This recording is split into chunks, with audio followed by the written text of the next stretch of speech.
नमस्कार मित्रांनो, मी घेऊन आलेलो तुमच्यासाठी महत्त्वाची बातमी म्हणजेच नवीन अपडेट. त्यासोबत खू खूप मोठी खुशखबर. एक नाही, महाराष्ट्राला तब्बल 8 नवीन एक्सप्रेसवे मिळणार. नव्या प्रस्तावित महामार्गाची संपूर्ण यादी. चला तर मित्रांनो, व्हिडिओला सुरुवात करूया.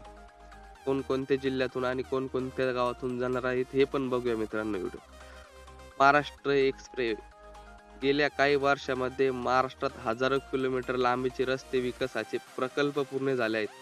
तसेच काही प्रकल्पाचे काम अजूनही सुरूच आहेत. मुंबई ते नागपूर यांना जोडणारा 701 किलोमीटर लांबीच्या समृद्धी महामार्गाचे काम सुद्धा अजून पूर्ण झालेले नाहीत. या महामार्गाचा प्रकल्पाचा इगतपुरी ते आमने या शेवटच्या टप्प्यात 76 किलोमीटर लांबीच्या टप्प्याचे काम अजून सुरू आहे. लवकरच देखील हा टप्पा सर्वसामान्यांच्या सेवेत दाखल होणार आहे. याशिवाय राज्यात नागपूर ते गोवा दरम्यान शक्तीपीठ महामार्ग प्रस्तावित करण्यात आला आहे. याशिवाय अनेक छोटे मोठे महामार्ग आपल्या महाराष्ट्रात आगामी काळात तयार होत आहेत. राज्य रस्ते विकास महामंडळाकडून महाराष्ट्रात तब्बल 8 नवीन एक्सप्रेस तयार केले जाणार आहे. खरे तर राज्याचे मुख्यमंत्री देवेंद्र फडणवीस यांनी राज्य रस्ते विकास महामंडळाच्या विविध रस्ते विकासाच्या प्रकल्पाचा नुकताच आढावा घेतला आहे. यामध्ये राज्य रस्ते विकास महामंडळाकडून आगामी काळात 8 नवीन एक्सप्रेसचे काम पूर्ण केले जाणार असल्याचे समोर आले आहे. यामुळे आता आपण आपल्या महाराष्ट्रात कोणकोणत्या नव्या महामार्गाची निर्मिती करण्यात येणार आहे याविषयी थोडक्यात माहिती जाणून घेण्याचा प्रयत्न करणार आहोत. राज्यात तयार होणार 8 नवे महामार्ग. बघूया मित्रांनो. मीडिया रिपोर्टनुसार राज्य रस्ते विकास महामंडळाकडून सध्या महाराष्ट्रात 8 नवीन महामार्ग प्रस्तावित करण्यात आले आहेत.